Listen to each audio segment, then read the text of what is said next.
Bienvenue sur le podcast de l'équilibre digital. Entrevues exclusives, astuces marketing et bien plus avec des personnalités du monde des affaires, de l'entrepreneuriat et du marketing. Découvrez-en plus sur eux, leur vie d'entrepreneur et surtout, apprenez d'eux afin de créer votre propre équilibre digital. Animé par Maude Belval Et Jean-Michel Lépine. Bonne écoute! Wow. Tout un épisode qu'on vient d'enregistrer, Maud et moi, avec notre invité David Gaudreau, qui est un conseiller en positionnement et un expert LinkedIn. Vous allez en apprendre beaucoup là, pour comment LinkedIn marche et comment en maximiser son potentiel, que ce soit pour les événements, le contenu ou juste bâtir sa marque personnelle, qu'on a parlé quand même beaucoup par le biais de beaucoup de sujets. Vous allez adorer ce qui s'en vient pour vrai. C'est beaucoup de trucs concrets que vous allez pouvoir utiliser dès votre écoute. Sérieux. Un excellent épisode. T'as fait un événement hier qui a bien fonctionné, qui est le Connected Learn. C'est-tu ton premier? Non, on en est à la 6e édition. Ça va être le 7e, le 14 décembre. Donc ça, c'est une initiative que j'ai commencée en juin. Moi, je suis un gars bien, dans ma bulle, plutôt introverti. Puis quand j'ai lancé cette nouvelle entreprise-là, qui ça fait 2 ans maintenant, une chose que je voulais faire de différent par rapport à avant, c'était de mieux m'entourer, de me forcer à aller vers les gens. Donc, c'est sûr que LinkedIn m'aide par rapport à ça. Mais les Connect and Learn, c'est une initiative justement dans cette lignée-là d'aller vers les gens, d'être rassembleur, d'être connecteur. J'aurais pas dit que tu étais introverti, sauf justement parce que je te vois quand même être là. En fait, tu dis ça, mais c'est fou le nombre de créateurs de contenu que j'ai vu être introvertis. On dirait que c'est comme la façon de s'exprimer qui est comme c'est plus personnel en même temps que ça ne l'est pas.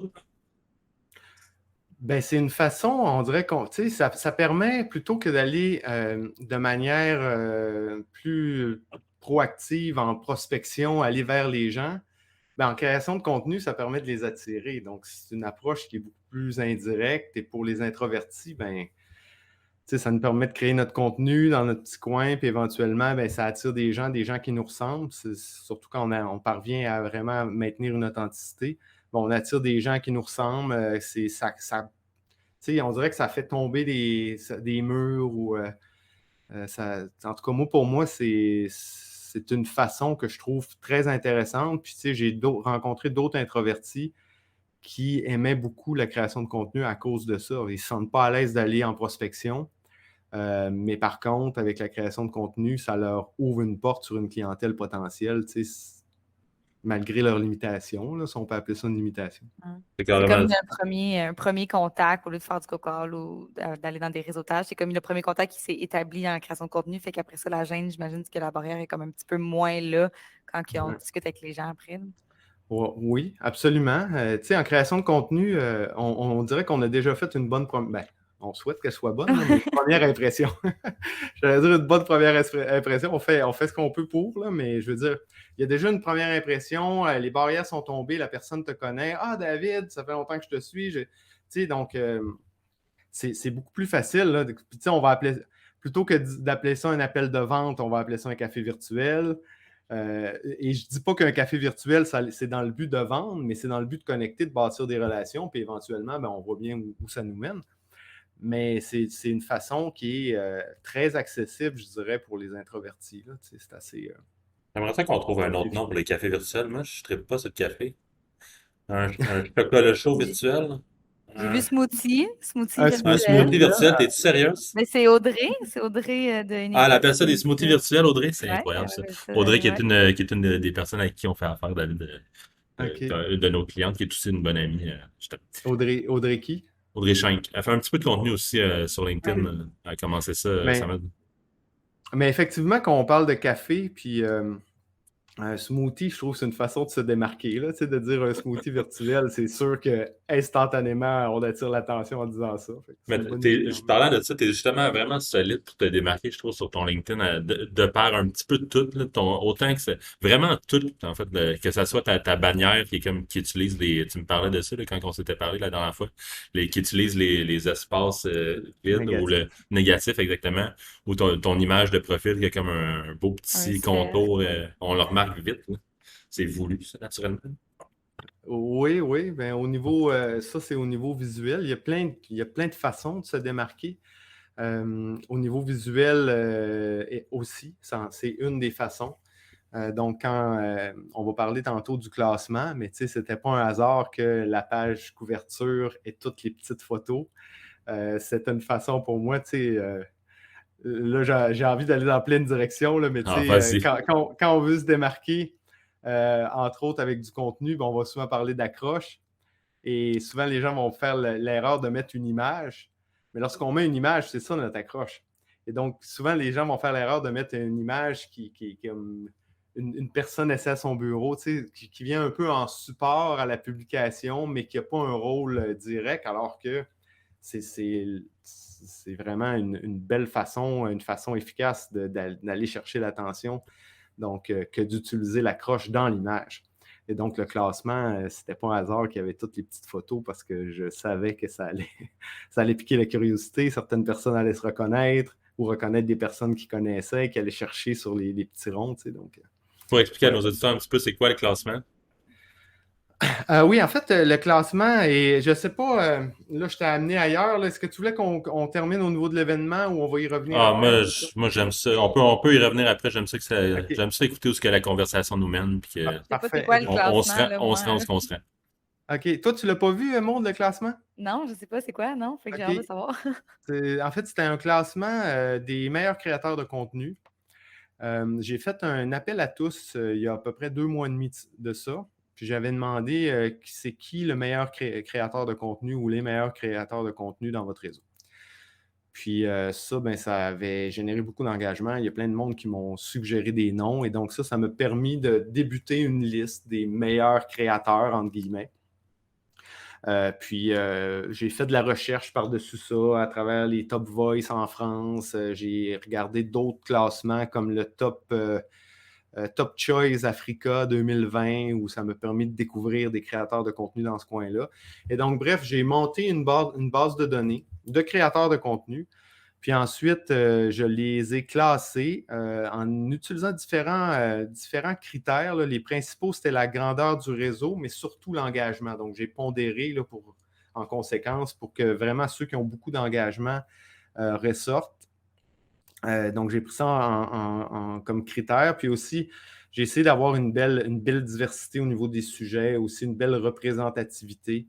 On parle de parité, donc je l'ai entendu souvent là, parce qu'il y a eu un autre classement qui est sorti 2 semaines après, puis il y avait comme juste 25% de femmes. Donc, tu sais, moi, c'est des choses que j'ai pris en considération, de m'assurer d'avoir une bonne représentativité dans mon pool initial. Et donc, par la suite, avec mes critères, ça s'est représenté dans le classement. Donc, bref, c'est ça. Donc, je suis parti de cette base de données-là qui, au final, avait plusieurs centaines de créateurs. Et puis, j'ai commencé en me disant, je vais faire un top 100. J'avais tellement aucune idée du temps et du travail que ça allait Pas représenter. 10, pas 5. Je vais faire un top 100. Ouais. Et donc là, j'ai fait mon top 100. Ça m'a pris déjà beaucoup de temps parce que je voulais permettre aux gens d'avoir des contenus découvertes pour qu'ils puissent aller voir des contenus rapidement pour dire, ah, ben, cette personne-là, j'aime ses sujets de prédilection. Je vais aller voir 2 contenus pour voir si j'aime le contenu que la personne fait, le créateur. Et je vais prendre une décision éclairée à savoir si je veux le suivre ou non. Donc tu sais, je voulais vraiment mettre les créateurs de l'avant, mais aussi que ça devienne un outil pour permettre à des gens de découvrir des créateurs de contenu, de dynamiser leur fil d'actualité, etc., etc. Et donc, j'ai fait ça. Faire le top 100, ça a pris un temps fou. Ça doit. Et quand j'ai terminé, j'ai réalisé qu'il y avait plein de bons créateurs qui n'étaient pas dans le top 100 parce qu'il n'y avait pas un assez gros réseau. Ils créaient du contenu, du très bon contenu, du contenu pertinent, mais qui n'était pas... c'est ça, c'est que ça faisait pas très longtemps qu'ils créaient du contenu, puis à cause de ça, ben, soit il y avait un peu moins d'engagement ou des réseaux un peu trop petits. Et donc, pour ça, ils n'avaient pas trouvé leur place dans le classement, dans le top 100. Et donc là, j'ai eu l'idée de faire le top 50 de la rédac, les coups de cœur de la rédac, pour justement donner une vitrine à ces créateurs-là. Et ça a donné, dans le fond, un top 100 suivi d'un top 50, les coups de cœur de la rédac. Et ça a été ça le classement qui m'a demandé. On m'a demandé combien d'heures j'avais mis. Oui, Là. je suis curieux. Je l'estime le minimum, c'est sûr que j'ai mis 60 heures, de manière plus réaliste, au moins 90 heures. Mon Dieu. Puis j'espère pas avoir mis plus que ça, mais c'est parce que j'ai travaillé sur 2 mois, hein, que je ne regardais pas trop mon temps. C'est vraiment sur les 3 dernières semaines que là, j'ai ouvert la machine parce que là, je voulais le finir. Ça traînait en longueur. Mais ça a été long. Ça a pris Ça a été reçu comment? Là, tu t'as dit tantôt que il y avait du monde là-dedans qui ne savait pas que tu faisais ça. Fait qu'ils se sont comme vu leur En face. fait, le monde ne le savait pas en général parce que moi, j'ai fait la publication, puis tout le monde a oublié ça, puis il pensait qu'il allait jamais en entendre parler. Mais moi, je travaillais de mon bord, on parlait d'introverti, en petit introverti que je suis, à travailler sur mes petits projets de mon bord. Puis j'en parlais pas. Puis à un moment donné, j'ai comme sorti ça comme une tonne de briques, puis ça a explosé. Ma publication a explosé. J'ai eu plus de 100 000 vues sur la publication elle-même.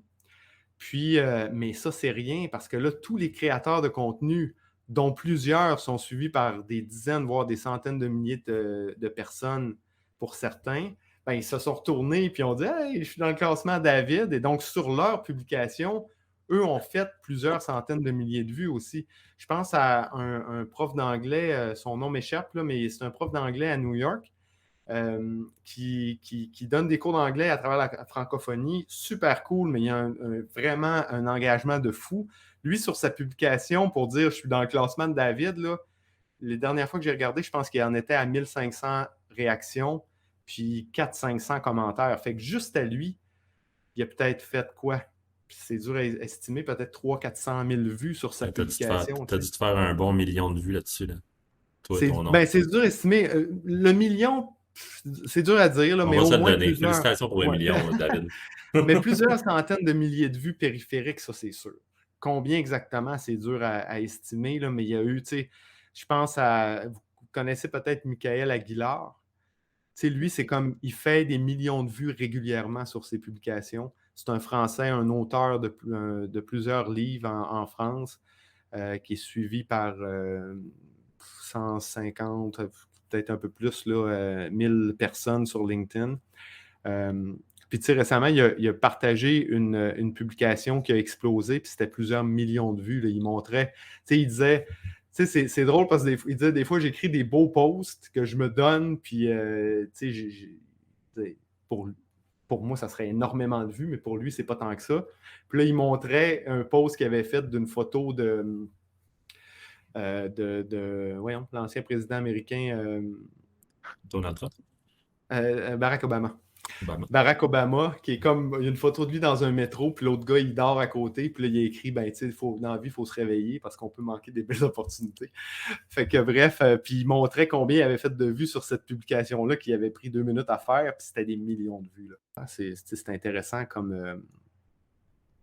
Cette personne-là, avec les 2 publications qu'elle avait faites, des fois, le beau texte liché marche comme un peu moins maintenant. Trouves-tu que la création de contenu est en train un peu de changer sur LinkedIn depuis, mettons, les 2 dernières années? Moi, je suis LinkedIn depuis, mettons, plus 3-4 ans, mais je trouve qu'il y a comme une tendance à vouloir être plus côté personnel, mais de rester avec une leçon de vie à travers le côté personnel. Je ne sais pas qu'est-ce que tu en penses, je voulais avoir ton opinion là-dessus. Ça évolue. C'est sûr que ça évolue. Ça évolue de par la diversité. Il y a de plus en plus de membres, de plus en plus de créateurs de contenu. Et donc, oui, absolument, ça évolue. Je pense qu'il y a de plus en plus de personnes qui ont peut-être des stratégies qui visent à faire plus de visibilité, qui visent à faire plus de vues, qui vont aller dans la publication un peu plus virale, qui génère de l'émotion. Et donc, c'est sûr que ça contribue au changement. Moi, je suis... Bon, il y a certains contenus, évidemment, que j'aime pas tant que ça, là, mais de manière générale, je trouve que c'est positif, qu'on évolue, qu'on a une diversité de contenus. Dans le classement, par exemple, moi, je me suis assuré d'aller chercher de cette diversité-là. Il y a des... je pense à un blogueur voyage qui partage des photos vraiment incroyables. J'ai des photographes, j'ai des artistes qui partagent, des illustrateurs. Et donc, c'est une belle diversité de contenus qui viennent enrichir nos fils d'actualité. C'est juste que ces gens-là, ils doivent être découverts. Mais oui, absolument, ça évolue. Puis moi, personnellement, parce qu'il y en a beaucoup qui chialent que c'est en train de se transformer en Facebook. Puis au final, on suit les personnes qu'on veut.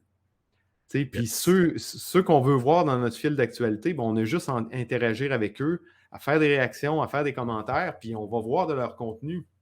Et donc, au final, s'il y a de la diversité, on ne peut pas plaire à tout le monde, mais l'important, c'est de suivre ceux qu'on aime. Puis ceux qu'on n'aime pas, on a juste à pas les suivre. Fait que, on dit souvent ça, nous aussi. On dit souvent la phrase comme tu es responsable de ce que tu consommes en termes de contenu parce que, tu sais, il y a déjà quelqu'un qui nous avait dit, je ne me rappelle plus quand, mais je suis tannée, je vois tout le temps des choses négatives, que ce soit sur Facebook ou sur LinkedIn, mais c'est parce que c'est toi qui choisis de suivre ces choses-là. Il y a un petit bouton qui s'appelle désabonner. Là, si tu t'abonnes, si tu fais des choses que tu aimes, après ça, c'est ce que tu vas voir. Fait que tu es responsable de ce que tu consommes. C'est un peu ce que tu dis. Il y a du contenu qui va plaire pour tout le monde, que ce soit sur LinkedIn ou sur Facebook. Le contenu est diversifié, puis tu choisis ce que tu veux consommer. Absolument, absolument d'accord. Puis j'ajouterais une chose que les gens oublient, c'est que oui, on est responsable, mais pour avoir le contrôle, on doit interagir. Parce que sinon, on laisse le contrôle à l'algorithme. Et donc, l'algorithme, qu'est-ce qu'il va faire? Il va nous montrer juste les posts qui explosent, qui font énormément d'engagement, mais ce n'est pas des posts nécessairement qu'on aime. Alors que lorsqu'on prend le contrôle, on fait des choix volontaires, on va réagir de manière proactive. Puis ça va faire qu'on va développer une relation aux yeux de l'algorithme. On va développer une relation de proximité avec ce créateur-là parce qu'on fait des réactions, parce qu'on interagit. Puis là, on ne verra pas juste ces contenus qui explosent, on va voir continuellement les contenus de ce créateur-là. Et donc, on est responsable, mais en plus, c'est notre responsabilité de prendre le contrôle et de ne pas laisser ce contrôle-là à l'algorithme. Tu sais, moi, j'essaie de plus en plus. Parfois, je vais avoir un contenu d'un créateur que j'aime pas nécessairement, ou ce contenu-là, cette pièce de contenu-là ne m'interpelle pas nécessairement, mais je vais volontairement faire une réaction parce que je sais que j'aime ce créateur-là, puis je veux continuer de le voir dans mon fil d'actualité. Fait qu'un like, ça prend 2 secondes, mais ça va faire que ces prochains posts vont apparaître dans mon fil d'actualité. Donc, c'est tellement beau, c'est ce que tu viens de dire. C'est 100%, puis c'est vrai pour tellement tous les autres réseaux sociaux aussi, là. C'est comme l'algorithme, c'est carrément ça. Si vous likez les posts que vous aimez, ben, ça vous aide à continuer de voir les posts autant sur Facebook que sur TikTok que sur Instagram. Tout, tout tous les réseaux sociaux sont bâtis sur le fait qu'ils veulent vous garder sa plateforme parce que plus que tu fais sa plateforme, plus que tu vois de pub, plus qu'ils se font de l'argent, Fait, fait que si vous voulez voir du contenu que ça vous tente, mais likez, interagissez avec le contenu que ça vous tente, je pense que c'était super bien phrasé, ça. J'adore. Merci. On peut revenir à la parenthèse du Connect and Learn. Fait que tu as fait un événement hier. Oui, c'est ça, j'ai fait l'événement. Je peux te parler du Connect and Learn spécifiquement. Puis aussi, on peut aller vers l'événement LinkedIn, parce que c'est possible de créer des événements. Moi, c'est ce que je fais.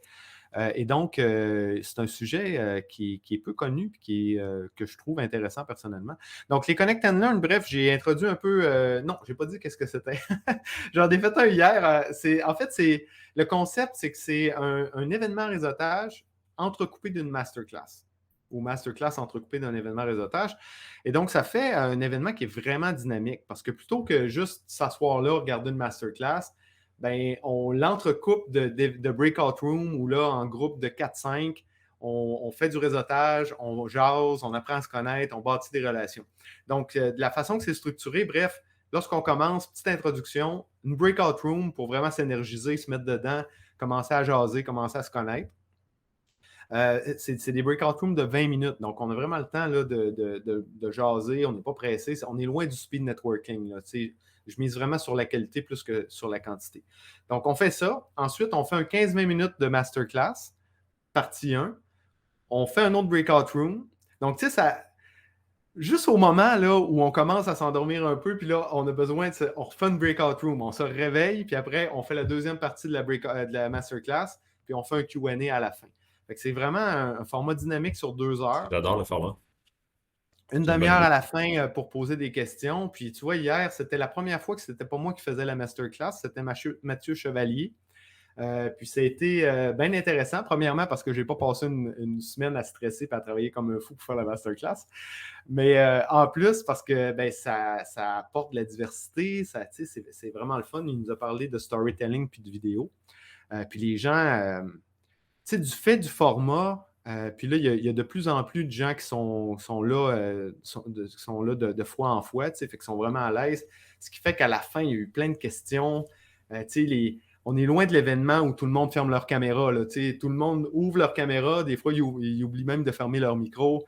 C'est vraiment très interactif. C'est vraiment... en tout cas, moi, c'est une fierté, ces événements-là. J'ai parti ça dans le but, justement, de connecter les gens ensemble puis d'aller à la rencontre de l'autre. Puis ça va bien au-delà de mes espérances, sincèrement.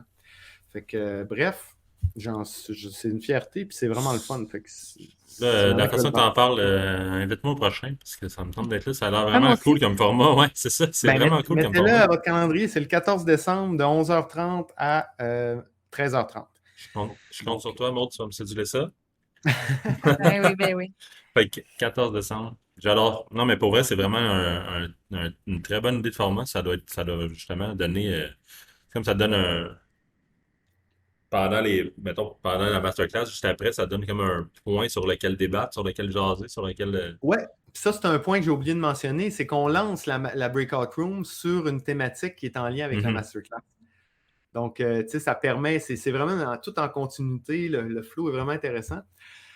Puis, vous voilà, je voulais ajouter quelque chose, je l'ai perdu, ça va On monter. voulait parler de réussir son événement. Puis c'est drôle parce que moi, c'était une question que j'avais pour toi parce que c'est un petit bout là qu'on en parle chez moi de créer un événement. Je ne veux rien spoiler aujourd'hui, mais bref, on dira ça pour une autre fois. Mais moi, je serais curieuse d'avoir des petits trucs pour ça.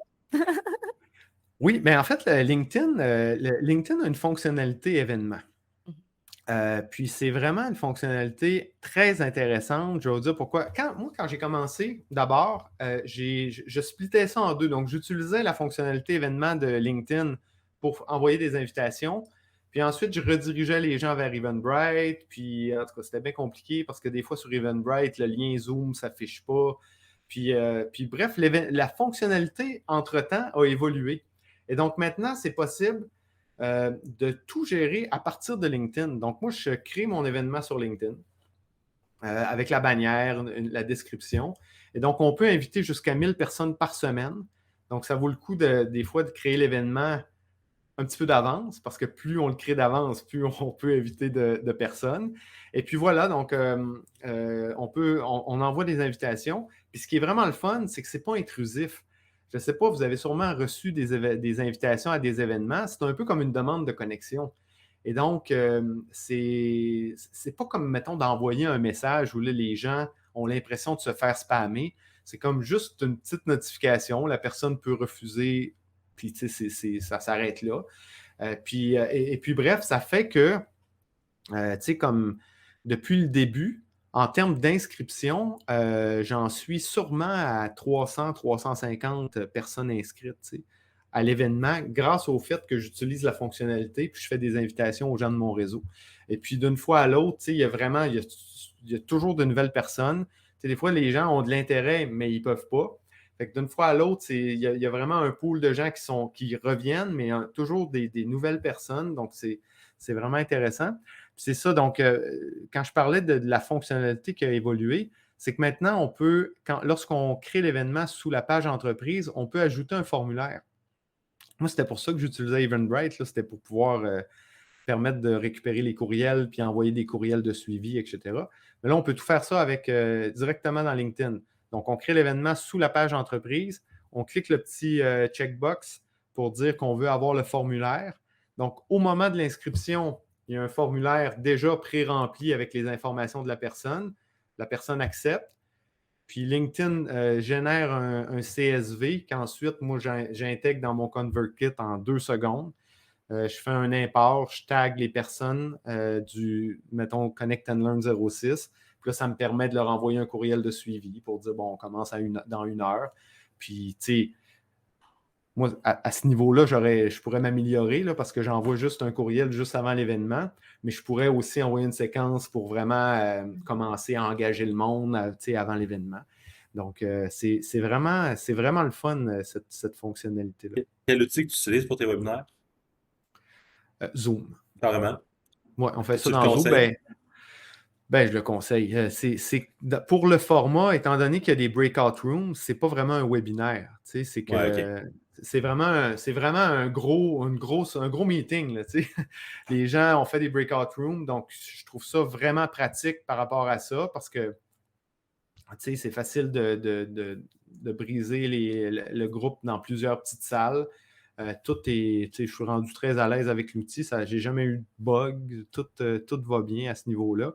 Tu sais, si tu me disais, est-ce que c'est l'outil que je recommande pour faire un webinaire où l'assistance, tu sais, il n'y a pas un lien direct avec l'assistance, il y a probablement des meilleurs outils que Zoom.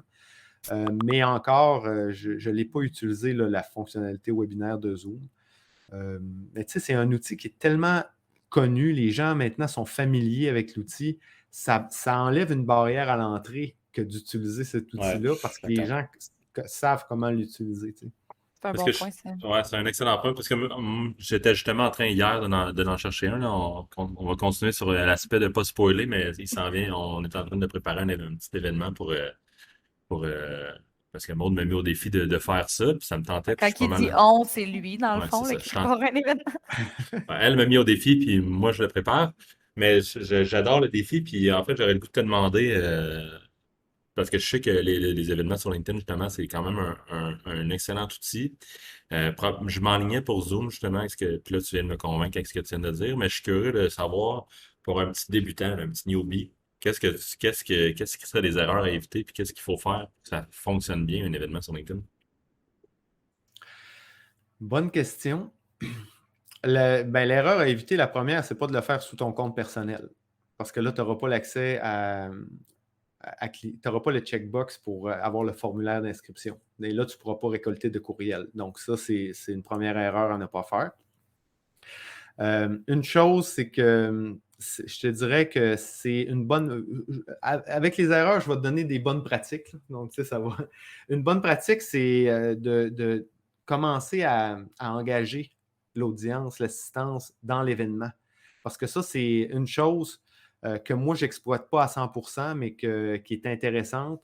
C'est qu'on peut faire des posts dans l'événement et utiliser une fonctionnalité pour pousser les posts aux participants. Donc, de mémoire, on peut en faire un par jour, je crois. Là, je m'avance un peu, mais il me semble que c'est un par jour ou quelques-uns par semaine. En tout cas, bref, on peut... et donc, c'est une façon intéressante de rejoindre les gens. Il faut faire attention. Ça pourrait être une erreur à éviter. C'est que lorsqu'il y a un chat dans l'événement, mais pour que les gens reçoivent les messages, il faut qu'ils aient déjà rentré dans le chat ou qu'ils aient accepté l'invitation à travers la notification. Donc, il ne faut pas croire que quand on envoie un message dans le chat de l'événement, tout le monde va le recevoir. Donc, ça, c'est important. Et moi, ce que je fais, et ça, c'est une bonne pratique, le petit truc que j'ai pris, c'est que lorsque l'événement est terminé, plutôt que de faire l'erreur d'écrire aux gens merci de votre participation dans le chat de l'événement, ce que je fais, là, je prends un screenshot, je prends des photos de famille, moi, dans les Connect and Learn, fait que ça me permet de voir qui sont là. Et puis ensuite, je crée un group chat, mais LinkedIn, dans la messagerie LinkedIn. Donc ça me permet vraiment d'être sûr que tout le monde va recevoir mon message de remerciement. Donc, c'est mieux d'utiliser un groupe chat que d'utiliser le chat dans l'événement, bref. Donc, ça, c'est à la fois une erreur à éviter, un petit truc, là, une petite astuce bien intéressante. Puis, évidemment, tant qu'à y être, pourquoi pas l'utiliser pour faire une publication aussi à la suite de l'événement, avant ou après, pour dire aux gens, voici, j'ai publié la photo de famille si vous voulez faire un petit commentaire. Donc, ça peut aussi contribuer à générer de la visibilité et de l'engagement additionnel. Donc, c'est des petits trucs là, qui me viennent comme ça. Mais oui. Oh, excuse-moi, je ne voulais pas te couper. Je me demandais si le fait que ça soit comme une demande d'invitation, moi, je me suis toujours posé la question, vu que c'était comme si tu ajoutais quelqu'un, est-ce que tu crois que ça vient causer les gens qui ajoutent un petit peu tout le monde sans nécessairement regarder, que ça vient causer un gros clash entre les gens qui ont accepté de participer à l'événement versus ceux qui vont réellement participer? Puis c'est quoi les pourcentages que tu as remarqués? Toi, mettons, 800 personnes qui se sont inscrites, 300 personnes qui ont participé. C'est sûr que on rentre dans le fait que c'est un format gratuit, fait que le taux, j'imagine, il est plus faible que si c'était payant. Là, mais... Oui, ça, c'est une super bonne question. Je pourrais pas te dire si la raison du gros taux de no-show, on va dire des no-shows, c'est élevé. Là. Je ne sais pas si c'est en lien avec le fait que c'est un événement gratuit ou si c'est en lien avec le fait que les gens ne regardent pas vraiment puis ils acceptent. C'est sûr qu'une part qu'effectivement, les gens acceptent sans regarder. D'ailleurs, je me suis déjà fait, je vais le mettre entre parenthèses, mais un petit peu blasté. À un moment donné, je me réveille, petite histoire à part comme ça, je me réveille à 5h30 du matin, je suis capable de dormir, ouvre mon téléphone, pouf, j'ai un message qui commence à me chialer après, comme quoi j'y avais envoyé un message, puis il ne s'était pas inscrit à mon événement. Mais moi, ce que je faisais, dans le fond, je regardais juste la liste de participants, puis je leur renvoyais un petit message de remerciement pour leur dire merci. Et lui m'accusait d'y avoir envoyé un message alors qu'il ne s'était pas inscrit. Et là, ça partait mal la journée, c'est comme tout mon tabarouette. Je me lève un matin, là, c'est comme j'avais envoyé des messages de remerciement jusqu'à, je pense, 11h30 le soir pour les remercier de s'être inscrit à l'événement. C'est une façon pour moi, justement, de leur rappeler que, ben garde, tu t'es inscrit, puis voilà. Et là, le matin, je me réveille avec un message quasiment d'insulte pour me dire que j'ai envoyé des faux messages en disant à des gens qui ne s'étaient pas vraiment inscrits. En tout cas, bref, fait que oui, ça me démontre qu'il y a une petite portion de ces gens-là qui acceptent l'invitation sans trop s'en rendre compte, sans avoir à regarder. Mais c'est sûr que le haut taux de no-show est aussi causé par le fait que c'est gratuit. Parce que les événements gratuits, les gens acceptent en se disant, ben regarde, si j'ai rien à l'horaire, je vais y aller, ou sinon, je n'irai pas. Fait que, mais il faut s'y attendre. Hein, c'est très élevé. Par exemple, c'est quoi les chiffres environ, mettons, que tu as remarqué, ou le pourcentage? Ben là, je pense qu'il y avait à peu près 140 personnes. J'ai le goût de regarder rapidement. Je vais vous dire les chiffres exacts.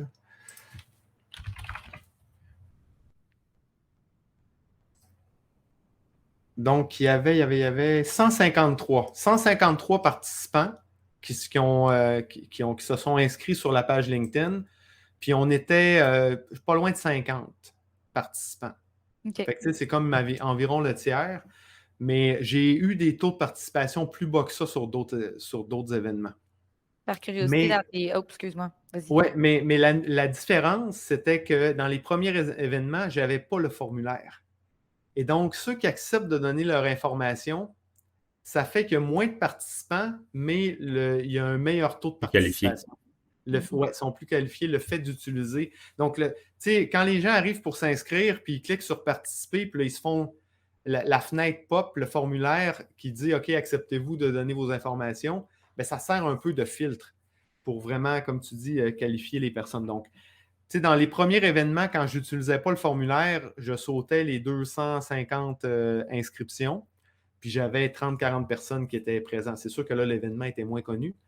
Puis tu vois, là, sur 153, j'en ai eu une cinquantaine. Fait que c'est à peu près ça.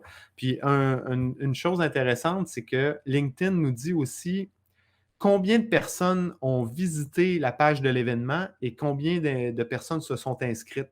Donc, ici, j'ai 543 personnes qui ont visité l'événement, puis 150, là, ça dit 154, mais c'était 153 participants. Ah non, c'était vraiment 154. Donc, 154.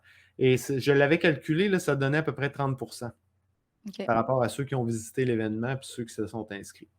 Tu relances-tu les anciennes, si je pourrais appeler ça cohortes, mettons, tu disais que tu prenais les courriels, que tu faisais des fois un petit suivi après avec la petite photo de famille, tout ça, mais est-ce que tu t'es rendu au 6e, tu as dit tantôt, 6e, c'est ça? Oui, en décembre, ça va être le 7e, est-ce que tu envoies tous des courriels à ceux, avec la liste que tu avais récoltée, mettons, des autres, pour annoncer qu'il y en a une 7e édition?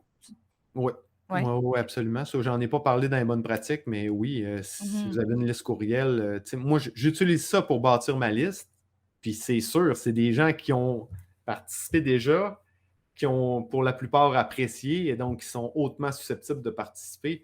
Et je pense que si je veux faire croître le taux de participation, ben c'est le minimum que de réinviter les gens qui ont apprécié. Là, donc oui, absolument, j'envoie les invitations à travers la fonctionnalité LinkedIn et à ma liste courriel. Ce qui fait que j'ai pas juste des Québécois maintenant. Parce qu'avant, je m'assurais d'inviter principalement des Québécois parce que sais, je sais qu'il y a plusieurs personnes qui préfèrent faire du réseautage, mettons, avec des gens à proximité pour le volet réseautage. En tout cas, je le présume, peut-être que je me trompe.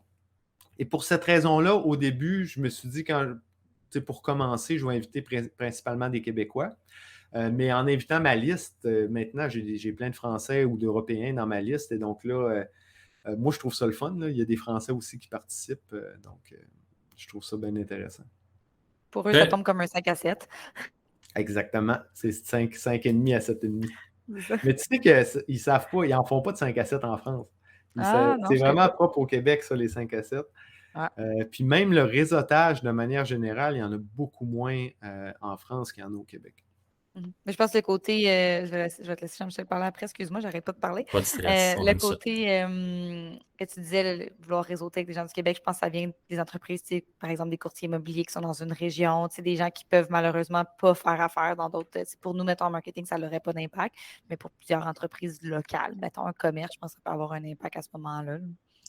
Absolument d'accord. Absolument d'accord. Puis ça, ben, tu sais, pour plaire, c'est un peu dommage que pour plaire à ces gens-là, ben là, on se retrouve que nous, qui pouvons offrir nos services à l'extérieur, ben là, on se coupe un petit peu de ce marché-là. Mais là, c'est pour ça que, tranquillement, pas vite, l'événement évolue. Et donc là, en l'envoyant à ma liste, ben, il y a de plus en plus de Français. Puis tu sais, moi, je trouve ça le fun, là, que ce soit mixé.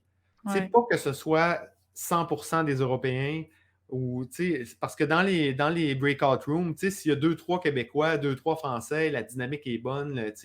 Fait que moi, je pense que ça va évoluer comme ça, puis ça va être parfait. Là, oui, il y a plusieurs types d'expériences de réseautage. Il y a des BNI pour que ça soit plus local. Ça, c'est une autre type d'expérience. Fait que c'est parfait. C'est ça. On est en virtuel, pourquoi pas en profiter dans le fond? Oui. J'adore. Hey, merci pour ta générosité, David. C'est sûr que je vais m'inspirer de ces beaux petits culs-là pour mon événement que je vais faire. Je suis curieux. Avant qu'on passe à la dernière question, juste une petite question rapide, parce que c'est pour moi. Pourquoi ton logo, c'est un ours? Ça vient de où, ça? C'est une bonne question. En fait, souvent, les gens vont faire l'erreur de vouloir, dans un logo, de vouloir mettre énormément de choses, lui donner énormément de signification, de meaning. Mais tu sais, il ne faut pas oublier qu'un logo, c'est une marque pour se faire identifier. T'sais. Donc, la raison, en fait, que j'ai été dans cette direction-là, au départ, vraiment, c'est un petit peu gênant de le dire, là, mais mon ex m'appelait mon petit tour. Et donc, ça m'a comme donné l'idée de dire... elle m'achetait des casquettes des fois avec des ours, et donc, ça a été comme le point de départ de la réflexion. Et au début, je faisais beaucoup de personal branding. Puis, tu sais, j'avais ce mindset-là de dire, ben, quand je travaille avec les gens, il y a comme l'aspect renouveau, de sortir de sa coquille, de l'expression. Puis, tu sais, l'ours qui se réveille au printemps, il y a comme un renouveau qui est lié à ça. Et donc, j'aimais cette signification-là. Mais au-delà de ça, il n'y a rien de... Il n'y a pas d'autre signification que juste avoir un symbole qui m'identifie puis que je trouve sympathique. J'adore. On est parti d'un petit surnom pour avoir un meaning, pour avoir un logo sur la coche. Exactement. Dernière question, j'en ai parlé un petit peu avant l'entrée de scène, mais c'est une question qu'on pose à tout le monde par rapport à l'équilibre digital, c'est là que le podcast a son nom. Je veux savoir, toi, par curiosité, tu arrives comment à garder cet équilibre digital-là dans notre monde de fou? C'est difficile d'avoir un équilibre digital, c'est difficile d'avoir un équilibre de manière générale. Je te dirais, si je commence par là, quand j'ai dans mon autre entreprise, je l'avais pas l'équilibre. Puis quand je suis reparti en 2019, je me suis donné comme priorité de maintenir cet équilibre-là. Et malgré ça, c'est extrêmement difficile lorsqu'on lance une entreprise de maintenir l'équilibre parce qu'il y a tellement de choses à faire. Tout est à faire au départ. Et ça fait que, ben, veut pas, on a faim ou on veut avoir des clients ou on veut faire de la création de contenu. Tout, on n'a pas une équipe et donc tout est à faire et c'est difficile de maintenir l'équilibre. Mais j'essaie autant que possible de le faire. Une de mes façons, dans le fond, c'est qu'à partir du moment que ma fille est avec moi, il n'y a plus de travail. Et donc, quand je vais la chercher à la garderie, si c'est à 4h, à 4h30, ben, jusqu'à temps qu'elle soit couchée, je ne travaille pas. Puis J'adore. souvent, le soir, moi, je n'ai pas l'énergie de travailler, donc ça va être plus le matin que je vais travailler. Et donc, ça m'aide à avoir un équilibre. Le fait d'avoir ma fille, puis d'y consacrer tout mon temps qu'on est ensemble. Au niveau de l'équilibre digital, j'essaie de plus en plus de pas regarder mon téléphone, donc de le mettre loin de moi, parce que c'est comme l'extension de mon bras. S'il est à côté de moi, je le regarde 12 fois à la minute. Tu sais. Donc, de le mettre plus loin, de fermer mes pages LinkedIn aussi, et donc de regarder mon LinkedIn, disons, une fois le matin. Je fais un bloc de travail qui peut être d'1 heure. Normalement, après 1 heure, j'ai besoin d'un petit break. Là, je vais aller un petit peu sur LinkedIn. Puis après, donc j'avance de bloc en bloc comme ça. Au niveau de la création de contenu, je ne crée pas énormément de contenu, étonnamment. Moi, c'est rare que je vais faire plus qu'une publication par semaine. Par contre, je veux augmenter mon rythme de publication. Et ce que je compte faire, c'est vraiment utiliser un calendrier j'ai commencé à le faire d'ailleurs là, dans Notion, un calendrier de contenu. Et donc, je vais avoir donc là, je mets toutes mes idées. Et je vais avoir des périodes où là, je vais prendre mes idées puis je vais créer mes contenus. Donc, ça va être vraiment des périodes dédiées parce que sinon, ben, je le fais un peu n'importe quand puis ça ne fonctionne pas bien. Donc, voilà, je n'ai pas de très bons trucs par rapport à l'équilibre, mais je te dirais que le fait de vraiment mettre mon téléphone un peu plus loin, de fermer mes fenêtres puis de faire des périodes où vraiment je travaille puis ça m'aide moi personnellement. Au contraire, je pense que c'est des super bons trucs par rapport à ta fille, par rapport à justement tes blocs de travail. Je pense que ça mérite d'être écouté, là. C'est ça, faut pas non plus essayer de réinventer la roue puis de se downloader 8 apps qui vont te dire tu peux plus utiliser ton téléphone là, de 9 à midi, tu sais. Ou plein d'affaires l'équilibre digital est propre à chacun. Puis chacun, on a ses trucs. Puis là, si on n'en a pas, ben ça, c'en est. Là. C'est carrément, donne-toi des blocs d'heures, consulte pas LinkedIn. Après ça, est-ce que moi, mettons, j'ai déjà essayé ça, là, mais ma volonté n'était pas assez forte. Fait que là, carrément, mon LinkedIn, moi, il passait, puis je ne l'utilise plus. C'est correct. On le met de côté pour la journée. Ou justement, le cellulaire, tu sais, tout truc est un bon truc en autant que ça marche. Ouais. Puis une chose aussi que j'ai pensé pendant que tu parlais, moi, je suis une personne qui a de la misère à travailler sur plein de choses en même temps. Souvent, je vais partir un projet puis je me concentre sur ce projet-là. Et donc, ce que je fais souvent, je bloque mon calendrier. Parce que je sais que j'ai besoin de temps pour vraiment me plonger dans un projet et ne pas avoir... tu sais, moi, ça ne fonctionne pas de dire, OK, je vais commencer à 8 heures, puis à 9 heures, j'ai une rencontre, puis je recommence à travailler à 10 heures sur mon projet. Parce que ça me prend trop de temps à me remettre dedans. Tu bloques des vrais gros blocs. Là. Ouais, et je me bloque. Ouais, exact. Donc, je mets des gros blocs que je me dis, OK, cette journée-là, c'est consacré à tel projet, puis je ne travaille que sur ça, puis je ne me fais pas déranger. Puis ça c'est un bon truc pour moi. Il y a des gens qui sont capables de faire plein de choses en même temps, mais moi, je suis de ce type-là. Je suis bien plus productif quand je travaille sur un seul projet à la fois. Apparemment, ce serait juste 98% et plus qui serait. Il y a juste 1%, 2% de personnes qui sont capables de nous le multitask. C'est pas évident. C'est comme tu es tout le temps plus habile à faire juste une tâche à la fois et de te concentrer, même si tu as l'impression que ça avance pas, ça avance plus que si tu en avais 3 en même temps. Oui. En tout cas, je ne connaissais pas cette statistique-là. Je ne l'ai pas sur le bord, là, mais il me semble que j'avais lu ça une couple de fois, que c'était pas loin de 2% qui sont capables de nous le multitasking. Du vrai multitasking. OK. Mais bref, David, un gros merci pour ta présence. Ça va être notre plus long podcast qu'on a enregistré jusqu'à date. Fait que, oui, pour vrai, bon. Ouais, c'était. Avec Mathieu Chevalier, ça a fait la même chose. Ça a été son plus long podcast. Je ne sais pas si c'est parce que je parle trop. Tu as une carrière. Non, c'est peut-être parce que tu es vraiment intéressant. En tout cas, souhaitons-le. Si c'est le cas, je te remercie. Non, c'était pour vrai super intéressant. Tu es super généreux dans tes réponses. Puis c'est sûr qu'il y a une coupe de Q que je vais garder. Fait que nos auditeurs, c'est certain que eux aussi. Fait que un gros merci d'avoir participé, d'être prêt au jeu.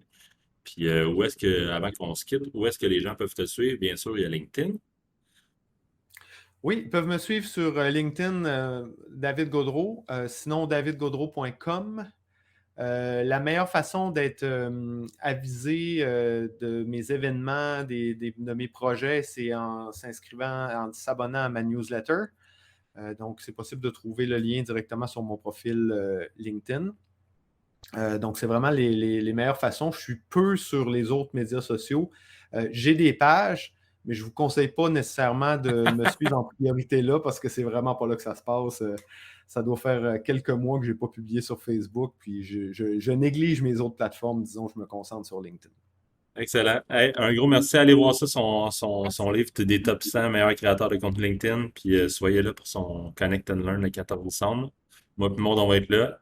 Soyez là avec nous, puis on va voir ce beau petit format-là en personne. Merci beaucoup à vous deux. C'est vraiment un plaisir. Puis je vous remercie de m'avoir invité. C'est très gentil. Hey, l'épisode d'aujourd'hui est terminé. Un gros merci d'avoir écouté.